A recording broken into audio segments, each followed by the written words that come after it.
정말 억울한 순간은 내가 게을러서 망한 게 아니라 열심히 살았는데도 안 풀릴 때입니다. 학창시절 공부도 못하고 대학도 썩 좋지 않았던 친구가 있었습니다. 그런데 20대 중반 동창회에서 다시 만났을 때 그 친구는 좋은 직장에 다니고 있었고 결혼도 잘해 표정부터 달라져 있었습니다.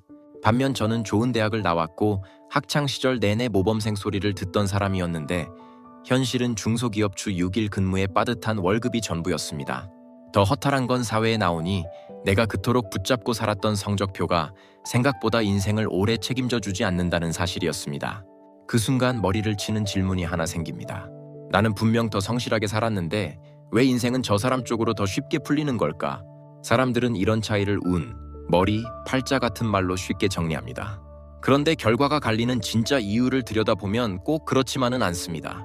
오늘은 그 차이를 만드는 5가지 비밀을 이야기해 보겠습니다. 구독과 좋아요로 바른 심리학과 함께 하시면서 자꾸 꼬이는 인생의 흐름을 하나씩 바로잡아 보시기 바랍니다. 첫 번째 비밀은 해석의 재구성입니다. 인생이 잘 풀리는 사람은 현실이 더 좋은 사람이 아니라 현실을 받아들이는 방식에서 먼저 무너지지 않는 사람입니다. 같은 실패를 겪어도 누구는 여기서 끝이라고 생각하고 누구는 무엇을 고쳐야 하는지부터 봅니다.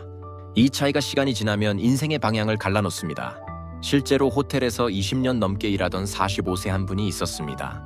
커리어를 다시 세워보려고 요리 공무원 시험에 도전했지만 면접에서만 4번이나 떨어졌습니다. 긴장도 심했고 준비도 늘 조금씩 아쉬웠습니다. 어떤 날은 면접장 가는 길에 접촉사고까지 겹쳤습니다. 보통은 여기서 마음이 꺾입니다.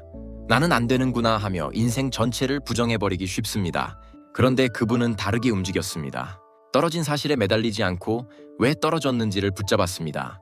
어떤 질문에서 흔들렸는지, 왜 불안해 보였는지, 합격한 사람들은 어떻게 답했는지를 하나씩 뜯어봤습니다. 머릿속으로만 반성한 게 아니라 답변을 다시 짜고 입으로 꺼내며 반복해서 훈련했습니다. 결국 5번째 도전 끝에 합격했고 지금은 다시 자기 자리를 회복해 만족스럽게 일하고 있습니다. 중요한 건 그분이 무조건 긍정적인 사람이었다는 게 아닙니다. 심리학적으로도 사람은 같은 실패를 어떻게 해석하느냐에 따라 다음 행동이 달라집니다. 뇌가 이 일을 끝장난 위협으로 받아들이면 몸은 움츠러들고 고쳐야 할 문제로 받아들이면 다시 움직일 여지가 생깁니다. 진짜 차이는 실패를 해석하는 방식에 있었습니다. 낙방을 인생의 끝으로 본 게 아니라 수정해야 할 문제로 받아들였다는 점입니다. 인생이 잘 풀리는 사람은 한 번의 실패를 자기 인생 전체로 키우지 않습니다. 그래서 다시 움직이고 다시 도전하고 결국 흐름을 바꿉니다. 인생을 바꾸는 건 늘 큰 사건이 아닙니다. 그 사건 뒤에 내가 붙이는 해석 한 줄입니다. 잘 풀리는 사람은 바로 그 한 줄이 다릅니다. 두 번째 비밀은 체력이 무너지면 인생도 같이 꼬입니다. 요즘 만성 피로를 달고 사는 직장인들 정말 많습니다. 운동하라는 말에 다들 뻔하게 답하죠. 너무 피곤해서 집에 가면 바로 잔다고. 특히 서비스직처럼 하루 종일 사람을 상대하는 일은 몸보다 감정이 먼저 닳습니다. 그러다 보니 동료가 실수라도 하면 포옹은커녕 말투부터 차가워집니다.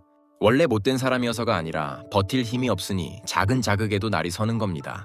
실제로 사람이 지쳐있을 때는 감정 조절과 판단을 맡는 기능도 함께 떨어지기 쉽습니다. 그래서 같은 말도 더 날카롭게 들리고 원래 넘길 일도 괜히 크게 받아들이게 됩니다. 인생이 잘 풀리는 사람은 이걸 압니다. 몸이 무너지면 판단도 거칠어지고 관계도 거칠어지고 결국 기회까지 아쉽게 흘려보내게 된다는 걸 압니다. 그래서 잘 풀리는 사람은 대단한 비법보다 먼저 자기를 회복시키는 힘부터 챙깁니다. 친절도 여유도 사람을 품는 힘도 결국 바닥 체력에서 나옵니다. 세 번째 비밀은 언어의 주파수입니다.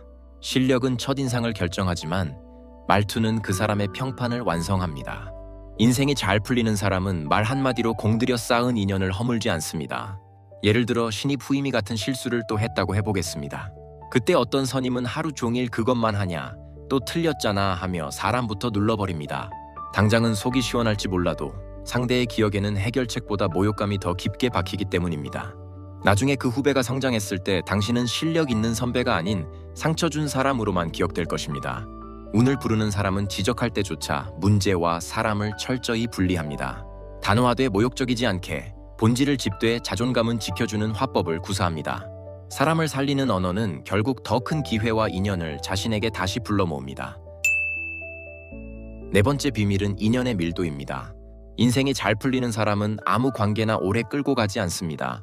많은 사람들이 외로울까봐, 어색해질까봐, 혹은 괜히 나만 이상한 사람처럼 보일까봐 맞지 않는 모임도 억지로 나갑니다. 그런데 막상 다녀오면 남는 건 알맹이 없는 수다, 남 얘기, 뒷담, 비교뿐입니다. 시간은 썼는데 마음은 더 허하고 돌아오는 길엔 늘 괜히 나왔다는 후회가 밀려옵니다. 문제는 그런 자리가 한 번으로 끝나지 않는다는 겁니다. 내 삶을 챙기기에도 빠듯한 시간을 계속 거기에 잘라 쓰다 보면 정작 내 생각, 내 계획, 내 에너지는 점점 말라갑니다. 인생이 잘 풀리는 사람은 여기서 결단을 냅니다. 모든 사람과 잘 지내려 하지 않습니다. 오히려 나를 소모시키는 관계는 서서히 가지치기 합니다. 꼭 싸우듯 끊어내지 않아도 됩니다. 연락 빈도를 줄이고 굳이 맞지 않는 자리에 억지로 끼지 않고 나와 방향이 전혀 다른 사람에게 내 시간을 계속 바치지 않는 것만으로도 흐름이 달라집니다. 관계를 줄인다고 인생이 쓸쓸해지는 게 아닙니다. 오히려 쓸데없는 데 새던 힘이 멈추면서 삶이 선명해집니다. 다섯 번째는 의지만 믿지 말고 나를 움직이게 만들어 보세요. 인생이 잘 풀리는 사람은 자신의 의지력만 믿고 무작정 버티지 않습니다. 대다수는 무조건 독하게 참는 것만이 정답이라 믿지만 그렇게 자신을 몰아붙이기만 하면 결국 몸과 마음이 먼저 지쳐 떨어져 나갑니다. 운을 만드는 사람은 자기 뇌를 적으로 돌리지 않습니다. 하기 싫은 일을 마친 뒤에는 반드시 스스로 기대할 수 있는 확실한 기쁨을 배치합니다. 운동 후에 온전한 휴식이나 고된 업무 뒤에 커피 한 잔처럼 사소하지만 구체적인 보상을 삶 곳곳에 설계해두는 거죠. 결국 끝까지 가는 힘은 거창한 결심이 아니라 나를 다시 움직이게 만드는 이 작은 장치들에서 나옵니다. 지금 생각해보면 그 친구는 처음부터 운이 좋았던 게 아니었습니다.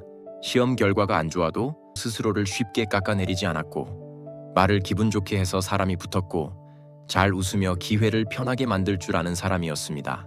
그때는 몰랐지만 어쩌면 인생은 바로 그런 작은 차이에서부터 조금씩 벌어지는 건지도 모릅니다.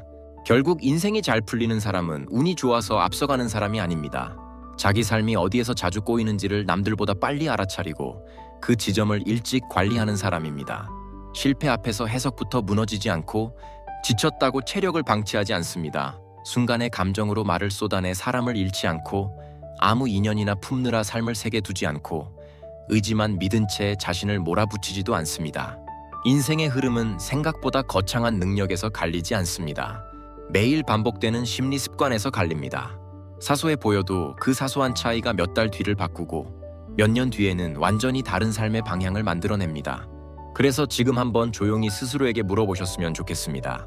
지금 당신 인생을 가장 자주 꼬이게 만드는 건 무엇입니까? 해석입니까? 체력입니까? 말투입니까? 인간관계입니까? 아니면 보상 없는 버티기입니까? 내가 어디에서 자꾸 무너지는지만 정확히 알아도 인생은 절반 이상 달라집니다. 사실 열심히 사는 사람일수록 불안과 걱정이 더 많아질 때가 있습니다. 잘 해내고 싶고 놓치고 싶지 않으니 머릿속이 쉬질 않는 겁니다. 문제는 걱정이 있다는 사실이 아니라 과한 불안과 잡념에 끌려다니기 시작하는 순간입니다. 잡념은 블랙홀처럼 사람을 빨아들여 아직 벌어지지 않은 일까지 마음속에서 먼저 망치게 만듭니다. 그래서 그럴수록 먼저 봐야 할 건 단순합니다. 이 일이 내가 해결할 수 있는 일인지 아니면 애초에 통제 밖의 일인지부터 가르는 것입니다. 해결할 수 있는 일이라면 움직이면 되고 내 힘 밖의 일이라면 붙들고 소모되지 않는 쪽을 배워야 합니다. 그 지점을 모르고 살면 매번 비슷한 문제를 다른 이름으로 반복하게 되고 그 지점을 알아차리기 시작하면 비로소 흐름을 바꿀 수 있습니다. 오늘 말씀드린 5가지 중에서 지금 가장 먼저 바꾸고 싶은 하나를 댓글로 남겨보십시오. 사람은 막연히 바뀌지 않지만 내가 어디부터 손볼지 선명해지는 순간부터는 분명히 달라집니다. 구독과 좋아요로 바른 심리학과 함께 해주시면 당신 인생을 은근히 망치던 심리 습관들이 하나씩 보이기 시작할 겁니다.